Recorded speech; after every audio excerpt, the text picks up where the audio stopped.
सीमा और राधा दोनों सगी बहनें थीं, मगर दोनों के स्वभाव में जमीन आसमान का अंतर था। राधा जहाँ स्वभाव से विनम्र और दरियादिल थी, वहीं सीमा एक नंबर की स्वार्थी और लालची थी। कॉलेज खत्म होने के बाद उनके माँ बाप ने उनकी शादी करने का फैसला किया। चूंकि सीमा बड़ी थी, इसलिए पहले उसकी शादी तय की गई। एक दिन घर में सीमा और राधा अपने माता पिता के साथ बैठे हुए थे। सीमा बेटा, मैंने तुम्हारे लिए एक लड़का देखा है। ये देखो, ये उसकी फोटो है।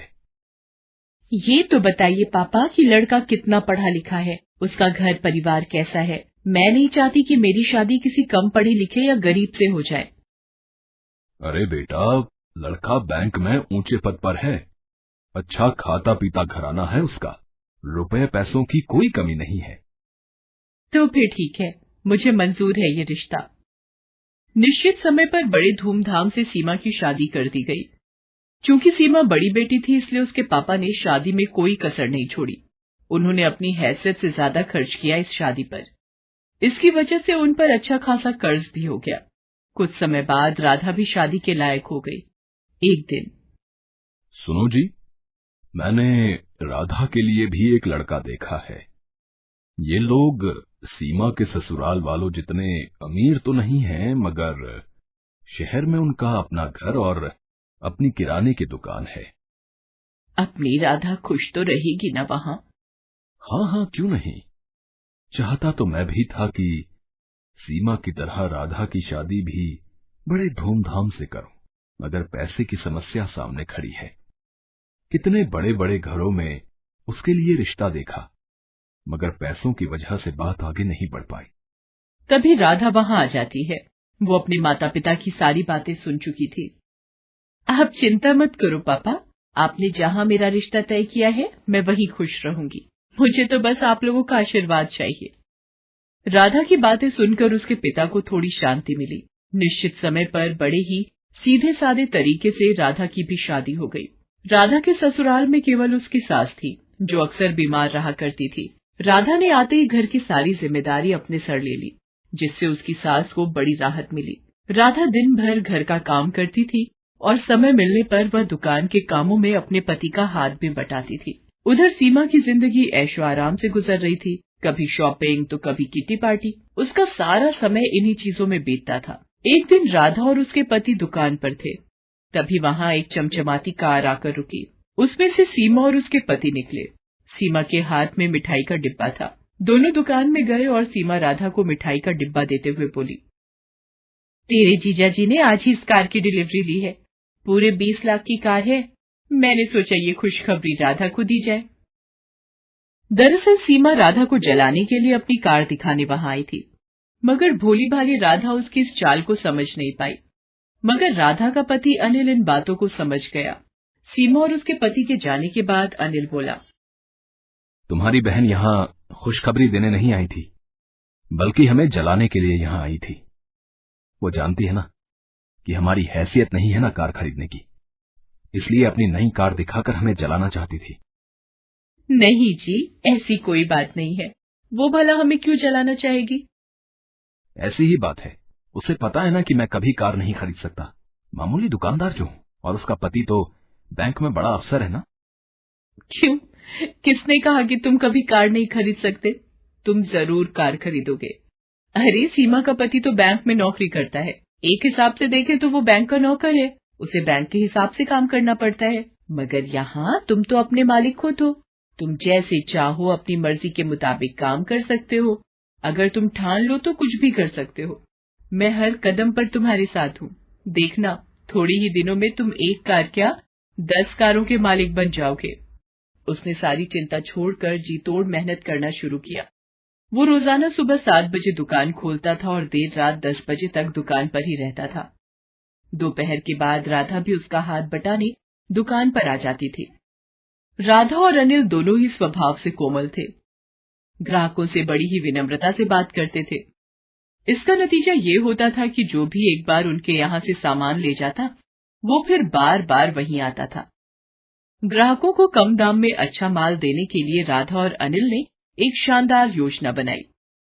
वो दुकान का सामान शहर के व्यापारियों से न खरीदकर सीधे दिल्ली और मुंबई जैसे बड़े शहरों से मंगाने लगे। इससे ग्राहकों को भी अच्छा सामान मिल जाता था और दुकान में मुनाफा भी ज्यादा होता था। इस तरह धीरे धीरे कुछ ही सालों में अनिल ने राधा के नाम से कई किराने, फल, सब्जियों और डेयरी उत्पादों की दुकानों का शुभारंभ किया और उनका नाम रखा राधा ग्रोसरी मार्ट। अब अनिल और राधा की शहर में कई ग्रोसरी दुकानें थीं। उनकी गिनती अब शहर के जाने माने और अमीर हस्तियों में होने लगी थी। राधा की सास तो खुशी से फूली नहीं समाती थी। वो सबसे कहती थी, अरे मेरी बहू तो साक्षात लक्ष्मी का रूप है। वो इस घर में आई और देखो घर को क्या से क्या बना दिया। साक्षात लक्ष्मी है मेरी बहू। मिट्टी को हाथ लगा दे तो सोना बन जाए। एक दिन अनिल नई कार लेकर घर आया। अरे फिर नई कार ले आए? मैं कुछ नहीं कर रहा। ये तो तुम्हारी बात ही सच हो रही है। कौन सी बात? अरे तुमने ही तो कहा था ना कि मैं 1 नहीं 10 कारों का मालिक बनूंगा। लो, उनमें से 7 तो आ गई, बस अब 3 और बची हैं। राधा खिलखिलाकर हंस दी। चलो इसी खुशी में तुम्हारी बहन के घर मिठाई दे आए। दोनों मिठाई लेकर सीमा के घर चले। कार से उतरकर दोनों उसके घर के अंदर पहुंचे। अंदर सीमा और उसके पति में लड़ाई चल रही थी। इस लड़ाई की धुन में उन्हें पता ही नहीं चला कि कब राधा और अनिल वहां आए। अरे मैं पूछती हूँ कि जरूरत क्या थी बैंक में पैसे गबन करने की? तुम्हारी जमानत करवाने में घर की सारी जमा पूंजी खर्च हो गई। पर से बैंक ने तुम्हें नौकरी से भी निकाल दिया है। घर में एक पैसा भी नहीं है। घर, गाड़ी सब गिरवी पड़े हैं। तुम्हारे एक गलत कदम ने सब मिट्टी में मिला दिया। मैंने क्या अपने लिए बैंक से पैसे गबन किए थे? ये सब तुम्हारी वजह से हुआ है।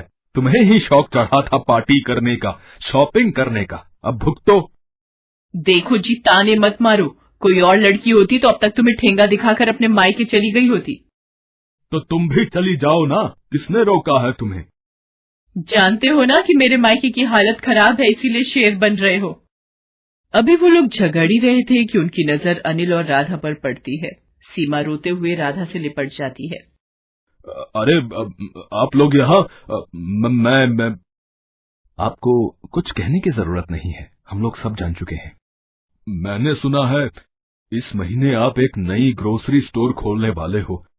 अगर वहां का मैनेजर आप मुझे बना दें तो बड़ी कृपा होगी। हमारे घर की हालत तो आप देख ही रहे हैं। आपसे कुछ छुपा हुआ नहीं है। अनिल और राधा ने एक बार एक दूसरे की ओर देखा और फिर सीमा के पति को हाँ बोल दिया।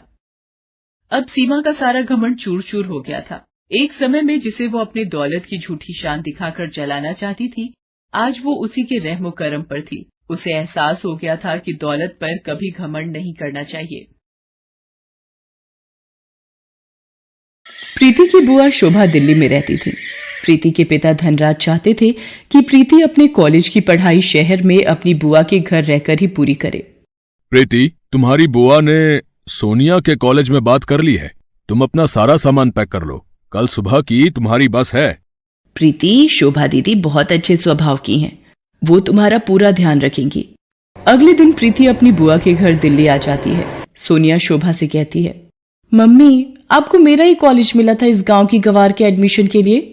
सोनिया धीरे बोलो, प्रीति बाहर ही है और वो तुम्हारे मामा जी की बेटी है। भूलो मत, तुम्हारी माँ भी एक गांव से ही शादी करके शहर आई थी। मम्मी आप जो भी बोलो पर मुझे इस गांव वाली से दूर ही रखना, वरना मेरा स्टेटस भी खराब हो जाएगा। पता नहीं, लग रहा है इसके आने से घर में गोबर जैसी बदबू आ रही है। मैं जरा नहा कर आती हूँ। प्रीति सोनिया के कमरे से आती आवाजों को सुन तो रही थी, पर अपनी बुआ के निर्मल स्वभाव के कारण वो उस वक्त चुप रही। अगले दिन प्रीति कॉलेज जाने के लिए तैयार होती है। तुम ये देसी सलवार कमीज में कॉलेज जाओगी? पर गांव में तो मैं यही सलवार सूट ही पहनती हूँ और मैं यही लेकर आई हूँ। नहीं नहीं प्रीति, ये अच्छा है जो भी तुमने पहना है। सोनिया को तो फिजूल में मजाक करने की आदत है। वैसे मैंने ड्राइवर को बोल दिया है तुम सोनिया के साथ ही कॉलेज चली जाओ। सोनिया, प्रीति का कॉलेज में पहला दिन है, इसका ख्याल रखना। सोनिया मुंह बनाती हुई गाड़ी में जाकर बैठ जाती है। प्रीति भी उसके साथ चुपचाप गाड़ी में बैठ जाती है। पूरे रास्ते प्रीति सोनिया से बात करने की कोशिश कर रही थी, पर सोनिया बार बार अपने मेकअप में और अपनी सेल्फी लेने में ही व्यस्त रही। सोनिया कॉलेज आने से थोड़ी देर पहले ही ड्राइवर को गाड़ी रोकने के लिए कहती है, ड्राइवर गाड़ी रोको, प्रीति गाड़ी से नीचे उतरो। पर सोनिया मैडम, आपका कॉलेज तो अभी थोड़ा आगे है। ड्राइवर, तुमसे जितना कहा जा रहा है उतना सुना करो। और प्रीति, तुम यहाँ से कॉलेज अकेले जाओगी पैदल। मैं नहीं चाहती कि मेरी फ्रेंड्स तुम जैसी गांव की गवार को मेरे साथ गाड़ी से उतरते हुए देखें। सोनिया प्रीति को गाड़ी से उतार देती है और गाड़ी आगे चली जाती है। प्रीति अकेली सड़क पर पैदल ही कॉलेज तक पहुंचती है। वो सोनिया के पास जाती है। सोनिया, सोनिया सुनो तो। सोनिया, वो सलवार कमीज वाली लड़की तुम्हें आवाज दे रही है। पायल, तू कैंटीन में मेरा वेट कर, मैं थोड़ी देर में आती हूँ। क्या बात है प्रीति, मैंने तुमसे कहा था मेरे से कॉलेज में दूर रहना, पर तुम सबके सामने इतनी तेज आवाज लगाकर क्यों बुला रही हो? सोनिया, मैं यहाँ पर किसी को भी नहीं जानती हूँ, इसीलिए तुम्हें बुला रही थी। क्या तुम मुझे सबसे मिलवा सकती हो? आज इसका सबसे मिलने का किस्सा ही खत्म कर देती हूँ। चला कैंटीन में, सबसे तेरी पहचान करवाती हूँ। सोनिया प्रीति को कॉलेज की कैंटीन में ले जाती है।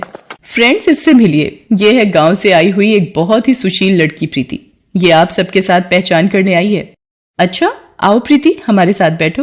प्रीति जैसे ही कुर्सी पर बैठने लगती है, सोनिया कुर्सी खींच लेती है। प्रीति जमीन पर गिर जाती है। ओह सॉरी प्रीति, मुझे लगा तुम दूसरी कुर्सी पर बैठने वाली हो। कोई बात नहीं प्रीति, तुम इस कुर्सी पर बैठ जाओ।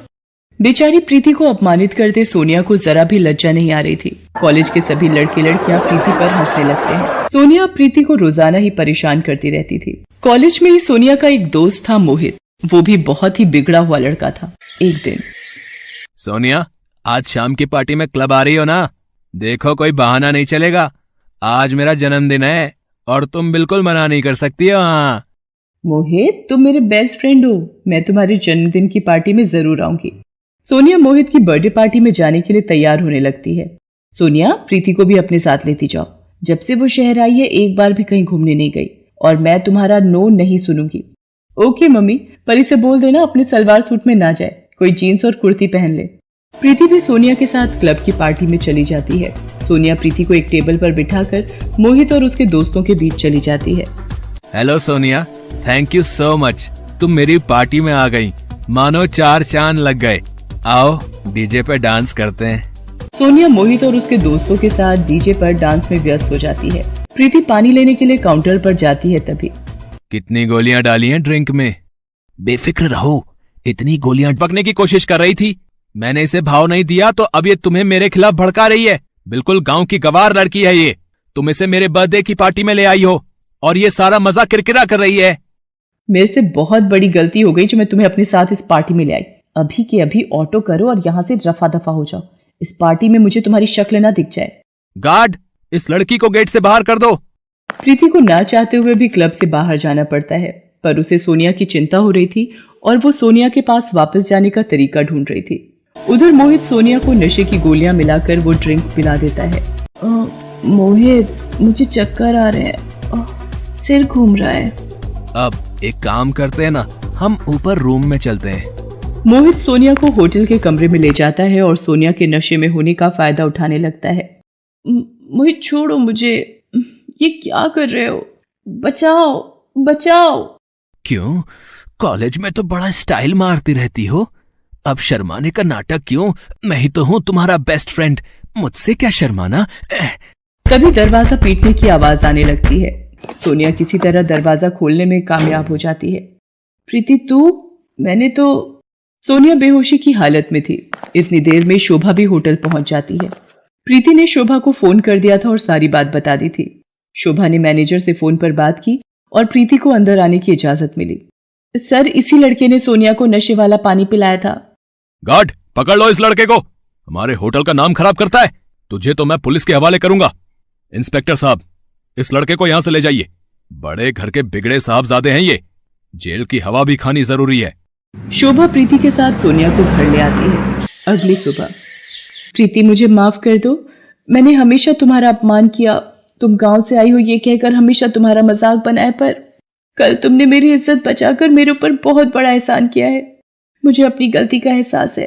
क्या तुम अपनी बहन को माफ कर दोगी? हाँ, एक शर्त पर माफ कर सकती हूँ।